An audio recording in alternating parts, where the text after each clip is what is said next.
Bueno, ya vamos empezando. Gracias a todos por sumarse.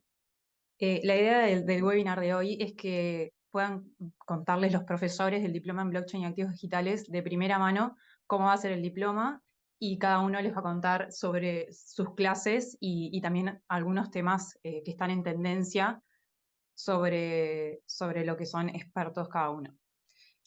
Bueno, para empezar, comenzamos con Juan Pablo Moraga, que es Senior Manager en EY Chile, en el área de Digital Data Analytics. Es licenciado en Matemáticas por la Universidad Católica de Chile.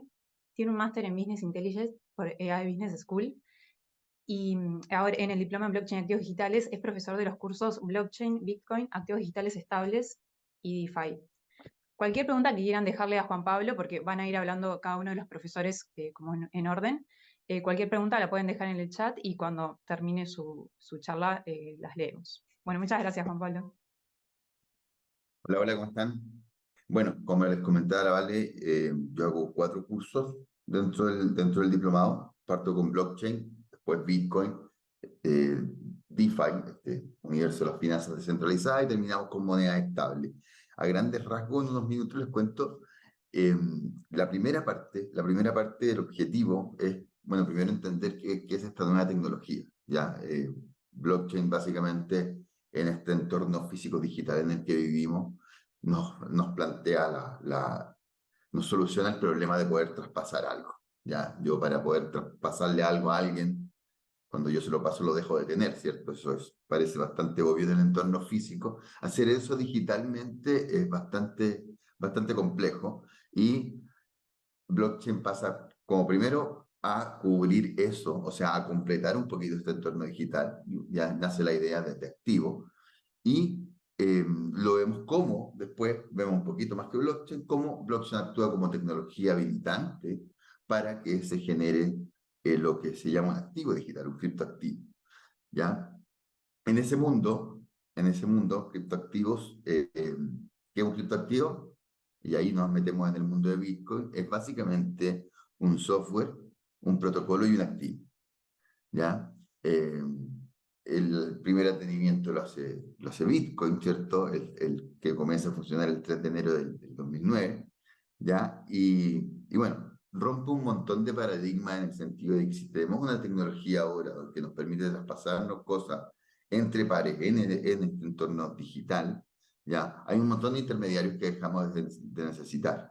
Pero como es un protocolo, un software y un activo, simplemente alguien, como esto es código totalmente libre y distribuido, alguien puede agarrar eso, ¿cierto? Cambiarle una coma y hacer su propia moneda, ¿cierto? Su propio activo. Y ahí comienza una batalla bastante interesante que es muy bueno analizar en todos los mercados cuando se inician este caos inicial, ¿cierto? Porque nos sirve para entender un montón de cosas, ¿ya? De hecho, hay un libro maravilloso que se los dejo planteado que se llama The Block Size War, donde, claro, Bitcoin era muy criticado por algunos porque era, por ejemplo, muy lento, ¿sí? O, por ejemplo, muy pública, había solamente una clave pública. Entonces, si yo te daba mi dirección una vez, tú podías chequear cuánta plata tenía yo, cuántas Bitcoin tenía yo a futuro cuando tú quisieras, porque tengo que estar tan abierto al mundo, ¿ya? Muy poco regulada. Hay montones de críticas, de hecho hay toda una clase que yo dedico a criticar Bitcoin, creo que para entenderlo hay que ponerse el gorro en la otra vereda para criticarlo. ¿Ya? Y con este tema de la lentitud, que fue el primer problema, bueno, como les digo, alguien toma esto, le cambia una coma y simplemente sigue con su otra moneda por el otro lado. Eh, Hay un tema muy político porque no te sirve de nada tener alguna moneda solo, ¿cierto? Tienes que tener una red para poder transar con ella. Y comienza el Litecoin, hay toda una guerra por Bitcoin Cash, y así empieza este Big Bang en el fondo a darnos criptoactivos por todas partes. Uno de los breakthroughs gigantescos es Ethereum, que se va por otro camino. Ya lo que hacen es un software, un protocolo y un activo, todos son iguales, pero el software es tan distinto que uno puede ejecutar lo que se llama contratos inteligentes sobre él. Dado eso, ya hoy día ya explotó esto, ¿cierto? Esto reventó, lleva algunos años expandiéndose este universo. Hay cerca de 30.000 activos digitales en el mundo. a Ethereum le salió mucha competencia, o sea, como esto es, insisto, copy, paste, cambiarle una coma y seguir, ya hay por lo menos 10 o 15 ya blockchains muy parecidas a Ethereum, que algunas se jactan de ser más seguras, otras más rápidas, otras más baratas, otras de menor costo energético, qué sé yo, ya, y van a seguir saliendo, ya, y lo que intentamos también dilucidar, porque esto está recién comenzando, es, bueno, esto no va a seguir expandiéndose para siempre, ¿cierto? Nosotros, si lo hacemos, lo comparamos con el mundo real, el que ocupamos, efectivamente tenemos varios tipos de cambio. Efectivamente, algunos son de curso legal y otros no. Efectivamente, de hecho, ustedes están en un jardín infantil, a un cuarto básico, con niños chicos, se van a dar cuenta que ellos crean dinero todo el tiempo. Las láminas de los futbolistas son moneda, las bolitas son monedas. Hoy día, en un entorno digital, los skins de Fortnite son monedas de cambio con un montón de cosas. ¿Ya? Entonces, esto si bien sigue, tenemos nuestras monedas más oficiales que otras, ¿cierto? Y ese comportamiento caótico, de alguna manera, en este criptomundo tiene que decantar. ¿Ya? Y hay varias teorías. Yo trato de plantear todas las teorías y después contarles un poco lo que yo pienso. Algunos de mis pensamientos son bastante no compartidos por la mayoría, por eso les planteo todo lo que, todo lo que se ve en esta arena a futuro. ¿Ya? Y bueno, y ese es básicamente todo el mundo de las finanzas descentralizadas, ¿cierto? Y crear como criptoactivos que sirvan de alguna manera para operar temas de supply chain management, para operar mucho más rápido y en transacciones. Las mismas blockchains, ¿sí? ¿Cierto? O estos mismos proyectos de criptoactivos sacan sus propios juegos, por ejemplo, y entonces jugando se puede nutrir de algún token de ese juego. Y se crea todo un mundo donde se intenta aprovechar al máximo esto de que yo te pueda traspasar algo de tú a tú, ¿cierto? Sin pasar por ningún ente central, ¿ya? O sea, un sistema de finanzas descentralizado. ¿Qué tan probable es eso? ¿Cómo van a reaccionar los bancos centrales a eso si que llega a ocurrir? ¿En qué países puede ser más rápido? ¿En qué países puede ser más lento? Son cosas que también discutimos, ¿ya? Y en el último capítulo es el tema de las monedas estables. Y básicamente yo creo que cuando esto empieza a agarrar relevancia, cuando este criptomundo que hoy día debe estar casi llegando a 1 trillón en assets, en activos, eso es harto, eso es más que toda la plata del mundo, por ejemplo, ¿ya? Y eso que estamos en un periodo bajo. En algún minuto solamente Bitcoin, que es más o menos el 60% de esto, supera incluso el valor de toda la plata del mundo. Entonces, cuando algo que valía cero el 3 de enero del 2009 y en menos de, en una década, logra estos valores gigantes como mundo, digo, ya sumando todas las monedas, el market cap total, tienen que conectar de alguna manera con el mundo real, a la misma velocidad, porque yo en el criptomundo me muevo rápido, me muevo con exchange que operan todas estas monedas nuevas, ¿ya? Y de alguna manera, bueno, lo que yo tengo son dólares, son pesos, ¿ya? Y comienzan a aparecer fondos reales que conectan estos dos mundos, ¿cierto? Yo tengo un saco de dólares y simplemente tokenizo esos dólares, los subo a este criptomundo para que los operen allá con la garantía real de lo que tengo. ¿Tiene problemas eso? Por supuesto que está lleno de problemas y ahí analizamos casos, fraude, eh,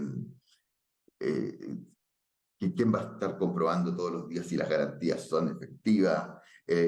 Hay un montón de cosas que ver ahí en el universo de los activos en el fondo estables, porque vienen en el fondo a conectar estos dos mundos. Algunos piensan que no serán necesarios en el futuro, o otros piensan que si bien no son necesarios en el futuro, son muy necesarios ahora, porque de alguna manera tengo que visualizar el valor dólar, ¿ya? O el valor oro, uno puede hacer un activo estable en cualquier otra cosa, ¿ya?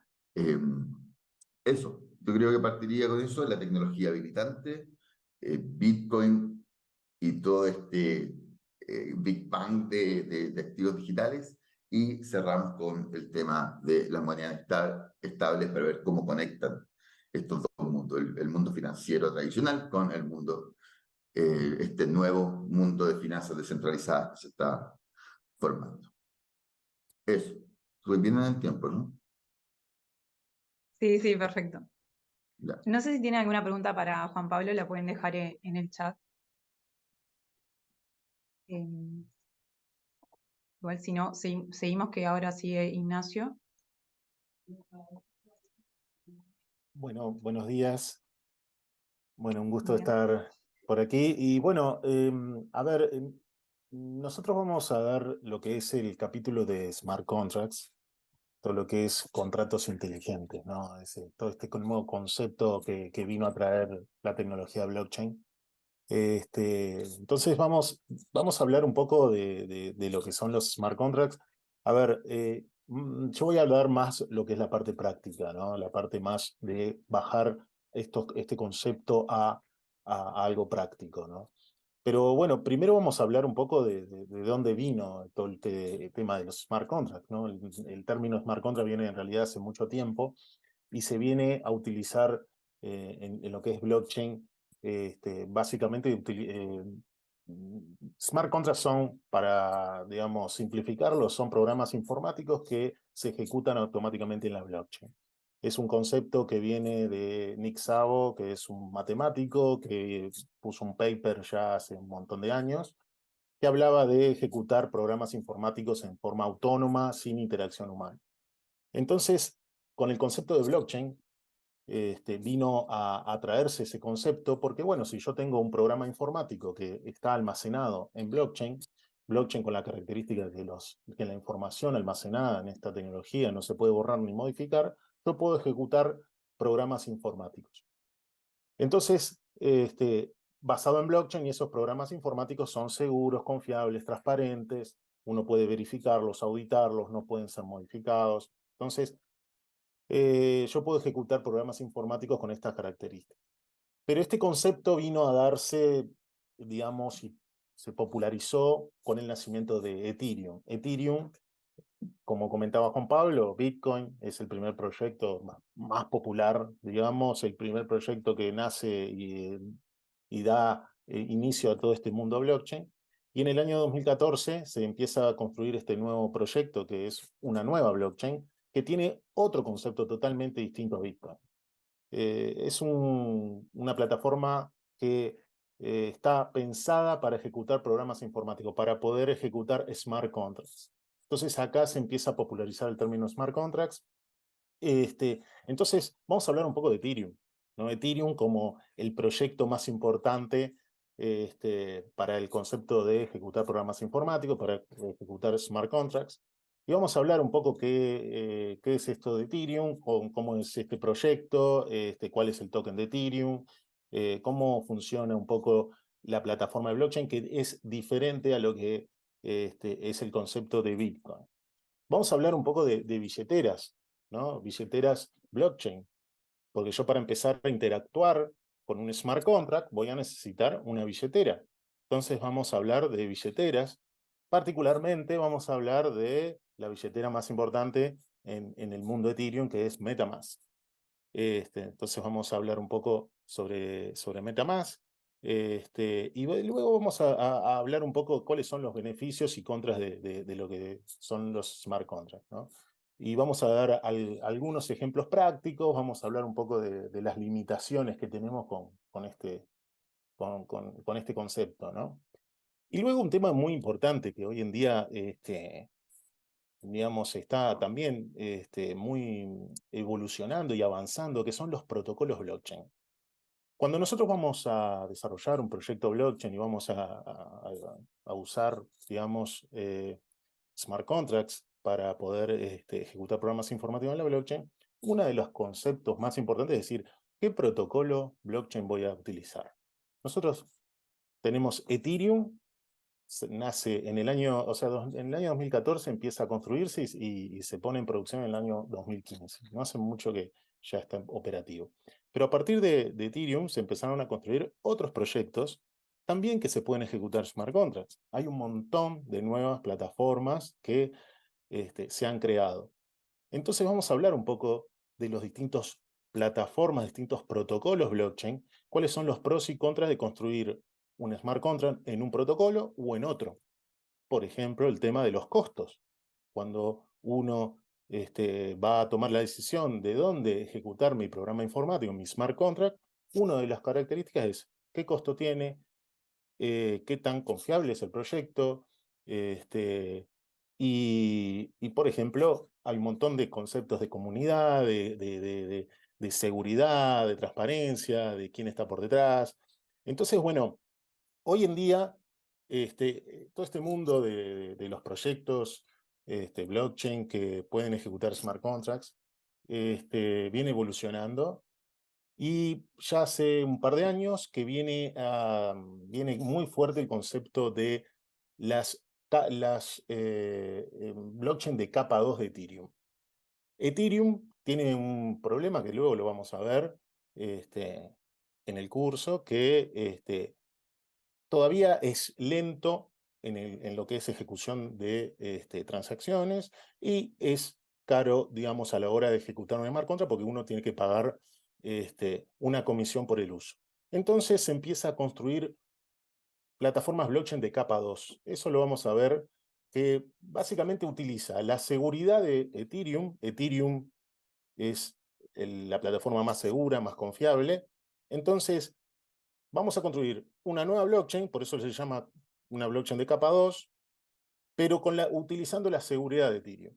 Y entonces vamos a ver un poco por qué nuevos protocolos blockchain de Layer 2, capa 2, están siendo cada vez más populares, y a partir de ahí nacen estos nuevos proyectos que son más rápidos y más baratos a la hora de pagar comisiones cuando voy a ejecutar el smart contract.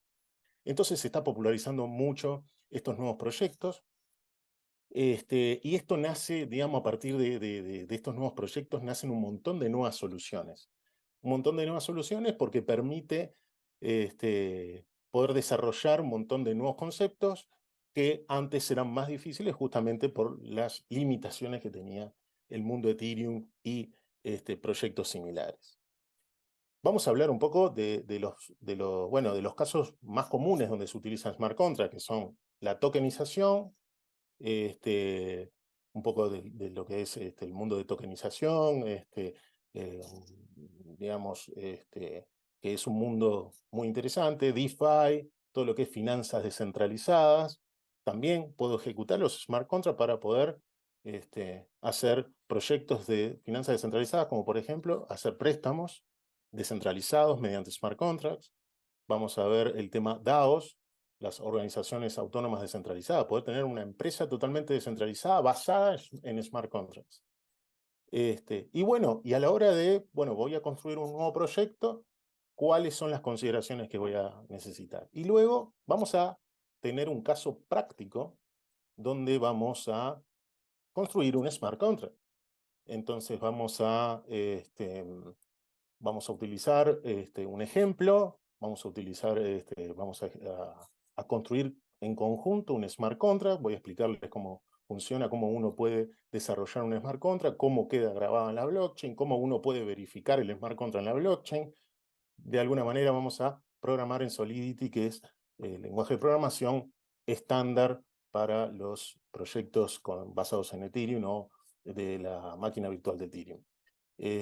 Así que bueno, vamos a tener todo lo que es los conceptos de smart contract bajado más a lo práctico, y vamos a ver, digamos, cuáles son los proyectos que uno puede construir basados en estos smart contracts, con estos ejemplos prácticos que hoy estamos viendo y cada vez más lo estamos visualizando en proyectos nuevos. Por ejemplo, solo para decirle, lo vamos a profundizar en la clase, pero hace ya un par de semanas nació un nuevo proyecto en una nueva blockchain de la capa 2 de Ethereum que tokeniza,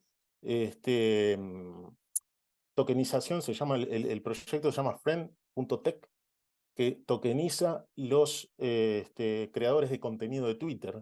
O sea, uno puede comprar tokens de un influencer, por ejemplo, y si a ese influencer le va bien, ese token empieza a aumentar el valor, y por tener ese token uno puede tener beneficios, por ejemplo, tener charlas privadas con el influencer, etcétera, ¿no? Pero bueno, es un nuevo concepto que a partir de la tokenización y a partir de todo este mundo de los smart contracts se puede realizar. O sea, esto viene evolucionando continuamente y vamos a ver todos los nuevos casos que están creándose actualmente. Y por aquí no sé si terminamos. Muchas gracias, Ignacio. Genial. Ahora seguimos con Agustina Pérez Comenale, que también va a compartir el curso de contratos inteligentes con Ignacio. Muchas Sí, bueno, gracias, buenos Agus. días a todos. Y en realidad me voy a, gracias Vale por la instancia. Y bueno, la idea es, como bien le decían, contarles un poco lo que vamos a estar viendo en el curso. Ahí yo voy a estar aportando un poco la parte teórica que Nacho justo recién les explicó. La idea es ver un poco la aplicación, o sea, obviamente la parte de concepto, entender un poco qué es ese contrato inteligente o smart contract, y después ahí sí vincularlo a la parte, por ejemplo, como de tokenización que les estaba recién contando. Y ir un poco también a la casuística, pero de una perspectiva más teórica y legal, más que nada. Porque una justamente de las grandes barreras a la hora de ver este tipo de proyectos es el marco regulatorio y la estrategia en realidad que se va a aplicar a la hora de dar funcionamiento o de liberar este proyecto en el mercado. Entonces ahí, por ejemplo, vamos a ver una perspectiva un poco más global y una perspectiva también local. Y vamos a ir a conceptos básicos y tratar de bajarlo lo más a tierra. Por ejemplo, no sé, acudiendo a resoluciones del Banco Central, como puede ser la D99 del año 2022, que básicamente lo que hace es eso, es explicarte, por ejemplo, qué es un token o qué se entiende en realidad por el concepto de token, que es ese bien digital, en realidad, registrable en una red descentralizada distribuida, que básicamente puede ser transmitido, almacenado o creado en forma digital en este tipo de redes. Es un activo virtual, en realidad, que se ve reflejado a través de ese dato. Y también empezar a bajarlo un poco en algunos aspectos prácticos vinculados como que no tanto de la parte práctica en sí que le va a explicar Nacho de casos de uso, sino más de una perspectiva, por ejemplo, regulatoria. Imaginemos que nosotros podemos hablar, por ejemplo, de los tokens en el mundo financiero, podemos hablar de la tokenización más en como que esos activos digitales que en cierta medida son más tradicionales, por decirlo de una forma, en la industria o en el mercado, como pueden ser los específicos NFTs que ya estuvieron hablando antes, o ir también a casos más aplicables capaz que en el día a día, por ejemplo en Uruguay. Y vamos a traer un ejemplo que puede ser la tokenización de acciones sociales. Entonces ahí, por ejemplo, vamos a ver qué información se puede contener dentro de ese token, o sea, pensar el día de mañana digitalizar esas acciones. ¿Y por qué traigo este caso ahora? Porque tokenizar acciones, por ejemplo, un instrumento jurídico como puede ser esa entidad, lo que hace es en cierta medida facilitarnos un puente de cómo se puede digitalizar esa operativa y darle dinamismo en realidad a un proyecto de negocios. Darle dinamismo me refiero a facilitar, por ejemplo, la transferencia de las participaciones dentro de ese proyecto. Entonces, por ejemplo, vamos a ver qué información puede contener dentro de ese token el día de mañana. Y bueno, está toda la parte del famoso KYC, de datos personales, todo lo que tiene que ver en realidad con esa propiedad fraccionada. O sea, pensar hoy por hoy en que podemos facilitar la participación en realidad por ejemplo, de inversores o participaciones minoristas. El tema de la trazabilidad, como bien les decía Nacho, inmutabilidad de la información que se va a introducir, y eso nos da transparencia y facilita posibles auditorías.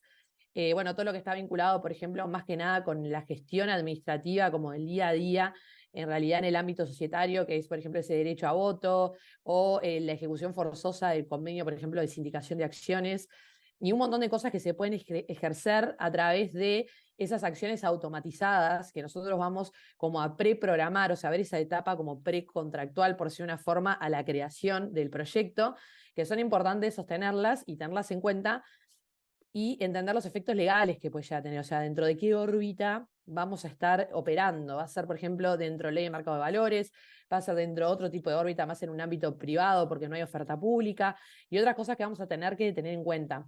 Y ahí, por ejemplo, vamos a bajarlo aún más a tierra y ver, por ejemplo, lo que es la regulación actual y algunos proyectos de ley que pueden llegar a tener un impacto. Entonces ahí, por ejemplo, vamos a poder hablar de una tokenización de acciones como indirecta, en cierta medida, donde vas a tener la acción papel, pero se va a designar una especie de custodio depositario, ya sea a través de una figura de fideicomiso, de contrato de participación, a ese tercero de confianza o de depósito, y que se va a poder igual, de todas formas, darle una representación digital a ese papel que va a estar esa custodia y ver, por ejemplo, qué tipo de figuras jurídicas se aplican. ¿Sí? Tomando, por ejemplo, lo que es la ley de sociedades comerciales, tipo el socio del socio, las sociedades accidentales, entre otras cosas que pueden llegar a aplicar. Y ver un poco también, proyectar el día de mañana si determinadas estas regulaciones se aprueban, pensar en una tokenización de acciones directa, ¿no? Y lo que podría ser, como le decía, en el ámbito privado, o sea, lo que vendría a ser oferta pública o privada. Y ahí también, como se les adelanté un poco, irnos un poco también al derecho comparado, para tener una perspectiva. Hay determinadas jurisdicciones que esto ya lo tienen regulado y lo tienen regulado para distintos tipos sociales, esa sociedad anónima, sociedad de responsabilidad limitada, como por ejemplo es en España, a través de la Comisión Nacional de Mercado de Valores, que hizo una modificación este año de la Ley de Mercado de Valores española, pero también traer, por ejemplo, lo que es un poco la regulación MiCA, que más allá de regular lo que es la parte de activos virtuales, o sea, lo que nosotros vamos a estar viendo justamente con Juan Pablo, esa diferenciación en lo que es como la criptomoneda, esa criptomoneda nativa y el token, entender de que más allá de que nosotros leemos la figura, por ejemplo, de un NFT, o sea, está ese concepto erróneo de en realidad interpretar que los NFTs no caen dentro del scope de MiCA, y entender que no es tanto por el tipo de activo, sino por el subyacente. Por ejemplo, si hay una fungibilidad aparente, te caería dentro de la regulación. Y bueno, y entender un poco eso, hacia dónde va, en cierta medida, el enfoque internacional y local en la aplicación de estos modelos de negocios, tanto en la utilización de contratos inteligentes y esa ejecución, como decir, una forma automática, así como el proyecto de, por ejemplo, el día de mañana pensar en un proyecto de tokenización o los que ya están existentes en el mercado. Y bueno, y ver un poco este supuesto que vamos a tener que contemplar, por ejemplo, si el día de mañana se hace ese contrato, o sea, queremos pensar un poco más, no solamente emitir el token, sino decir, bueno, queremos aplicarlo dentro de un proyecto de negocios, bueno, tener determinadas casuísticas, como por ejemplo, qué pasa el día de mañana que sacar los tokens de circulación o otros supuestos, para considerarlos en esa etapa como de pensar el proyecto, o sea, anterior a ejecutarlo, que bueno, vamos a estar un poco discutiendo en el curso distintos tipos de soluciones para poder brindarles en realidad a los inversionistas. Y bueno, ese es un poco el enfoque, ver más el lado teórico y posibles barreras legales que pueden llegar a presentarse y cómo podemos llegar a encontrarles algún tipo de solución. Muchas gracias, Aus. Bueno, ahora seguimos con Juan Diana, que va a estar a cargo de las clases de aspectos legales y regulatorios. Muchas gracias, Juan. Gracias, Vale. Gracias, Vale. Buen día a todos. ¿Me están escuchando bien ahí, calculo? Yo no puse fondo porque estoy en el patio de la UM, así que estoy exonerado, pues es un diplomado de la UM. Bueno, a ver, el tema mío es aspectos legales y regulatorios. Uno un poco trabajando y teniendo la experiencia en proyectos y en todo este mundo cripto, llamémosle, obviamente desde el rol del abogado, ese mal necesario que somos los abogados, la experiencia que he tenido y la conclusión, por lo menos a priorista que he tenido, es que el riesgo legal y la importancia de la regulación es absolutamente subestimado en lo que son el desarrollo de los proyectos cripto. Así es que lo hemos visto, bueno, exchange obviamente volar por los aires, consumidores en algunos casos estafados, o ni siquiera estafados, sino simplemente el diseño del proyecto no contempla ciertos riesgos regulatorios, y si me meto en mercado de valores, y acá tomo un poco lo que decía Agus recién, y lo que decía Nacho también anteriormente, respecto de bueno, la toma de decisiones, cómo construyo un proyecto, en qué jurisdicción me instalo, dónde puedo tener un problema, a qué sector del público me puedo dirigir para ofrecer criptomonedas, puedo emitir o no puedo emitir bonos y acciones tokenizadas, que un poco era lo que mencionaba también Agus. ¿En qué lío me meto si no tomo las precauciones, si no me inscribo ante el regulador correspondiente? Es decir, y después la importancia de la regulación, ¿no? Es decir, entender que muchos de estos instrumentos que vamos a manejar. Después entraremos a dividirlos en si son bonos, acciones, si funcionan como monedas, si son bienes comunes.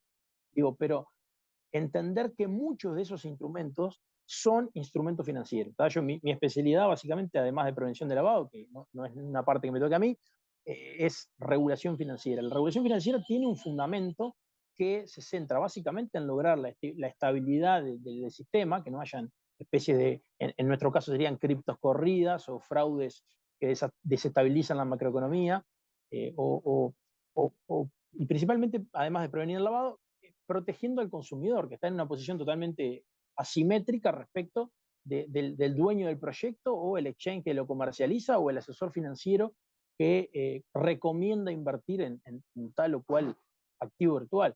Entonces, desde el punto de vista jurídico, que siempre, a ver, nosotros vamos a atacar la parte jurídica, como a mí me gusta decir, hablando en español. Es decir, esto no pretende ser el curso, una clase de derecho, ustedes no tienen que salir siendo expertos en materia de derecho vinculado a los criptoactivos, sino entender cómo yo, como consumidor de un activo o involucrado en un proyecto, o como directamente el que piensa sacar el proyecto, en qué terreno me meto respecto de lo que es lo legal y lo regulatorio. Ahí un poco va a ser bastante complementario respecto de lo que decía Agus. Yo lo voy a encaminar más para la parte de regulación financiera, porque les decía, muchos instrumentos son lo mismo de siempre o cosas que ya conocemos de hace mucho tiempo, como la moneda o un bono, solamente que bajo otro formato.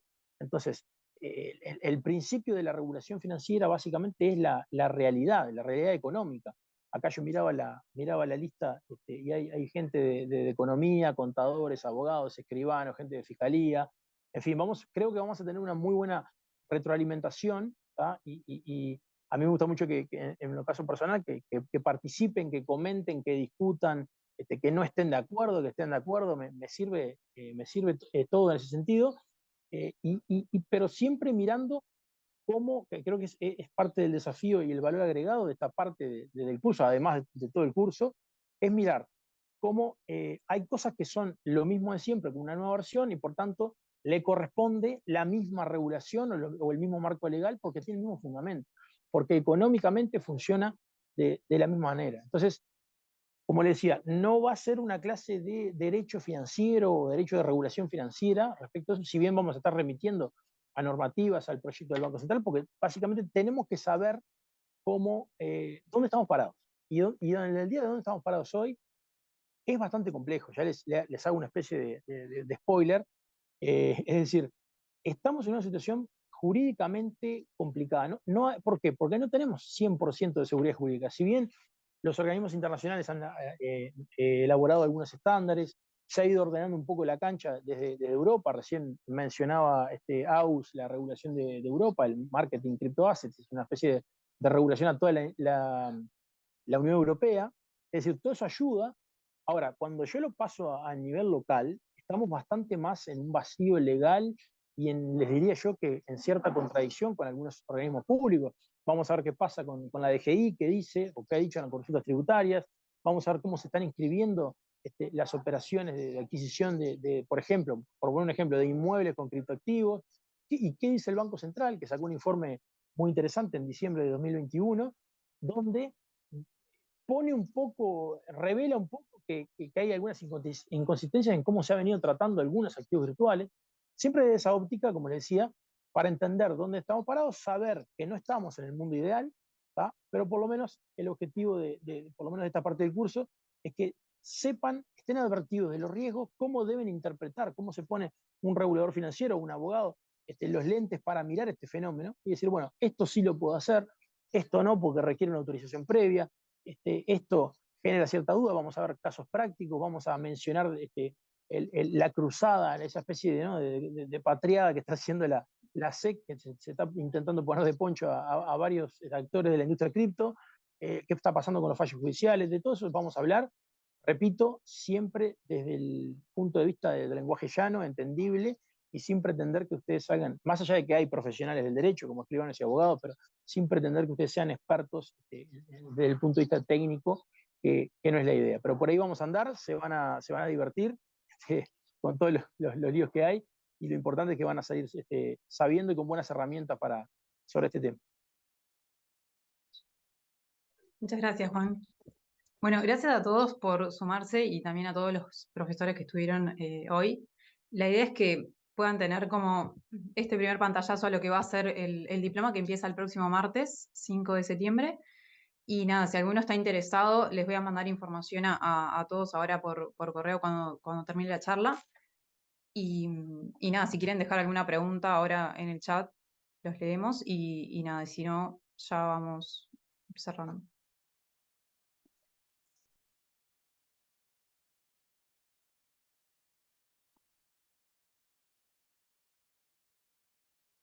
También les comento que van a tener como el último módulo que está a cargo de Maximiliano Maneiro de AGESIC, que está bueno, que va a hablar sobre inteligencia artificial. Bueno, los nuevos avances relacionados a inteligencia artificial y cómo lo están aplicando hoy en día en el gobierno desde el lado de AGESIC. Así que nada, bueno, muchas gracias a todos por sumarse y gracias a todos, Aus, Ignacio, Juan y Juan Pablo. Bárbaro, muchas gracias a todos. Espero verlos por el curso. Muchas Muchas gracias. gracias. Chao, chao. Gracias. Gracias. Hasta Chao, que tengan luego. buen Chao, día. chao. Buen día.